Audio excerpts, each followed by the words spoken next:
الله. اللهم صل وسلم وبارك على سيدنا محمد. السلام عليكم، مرحبا بكم في قناه شهوات ناديه. كنتمنى هذا الفيديو يلقاكم بخير وعلى خير وباحسن الاحوال. اليوم حضرت لكم تحليه زوينه غتنفعكم في رمضان، خفيفه ما فيهاش مكونات بزاف، دغيا كتوجد. ونخليكم مع المقادير وطريقه التحضير. عندنا هنايا نص لتر ديال الحليب، عندنا هنا 3 المعالق ديال النشا،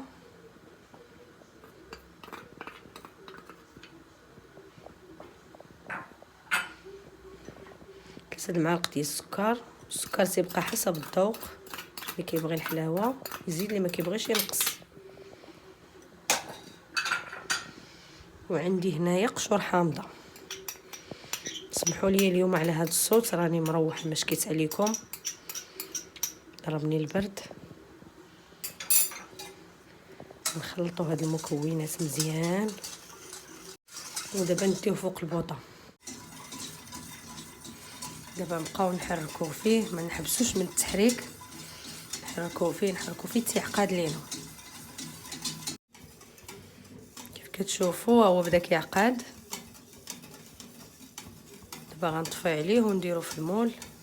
انا درت فيها قشور الحامض، اللي بغى يدير الفاني يديرو، اللي بغى ما يدير حتى شي حاجه ما يديرهاش، المهم داكشي حسب الاختيار.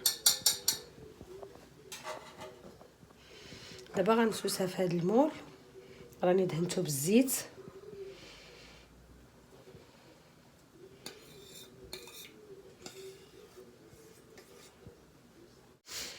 المهم دابا غنخليها حتى تبرد مزيان باش تجمد ليا، عاد نرجع معكم الطبقه الثانيه.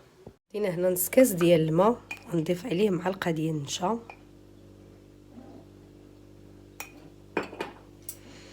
وغنحركوها مزيان ونخليوه جانبا. دابا غناخد هاد الكاسرونه نحط فيها نص كاس ديال السنيده وغنديها فوق البوطه. حنا حطيته فوق النار، نار مهيله،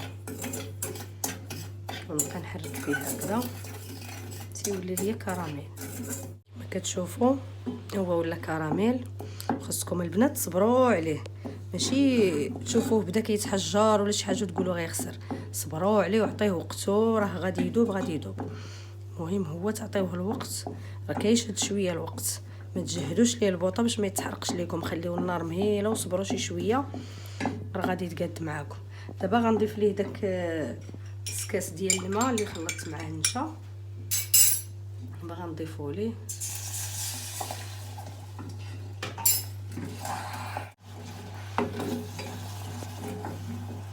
واخا يبان لكم هكا كيتجمع ما تخافوش منه، راه كيذوب.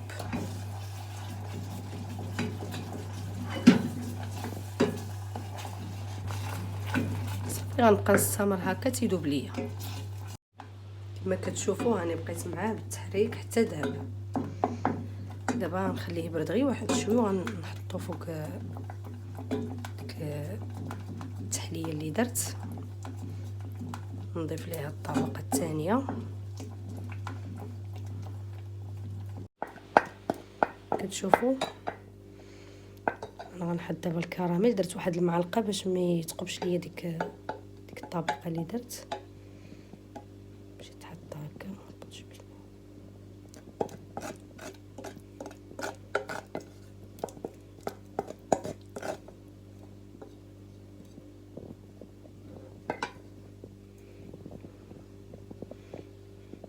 دابا غنوزعو على الطبقه ديالنا كامله. كما كتشوفوا التحليه ديالنا ها هي وجدات. انا راه درت ليها الكراميل وحكيت فوقها الشكلاط. اللي بغى يدير شي تزيين اخر ديروا، اي ما حبيتوش ديروا كاع، تخليو غير الكراميل كيجي مزيان.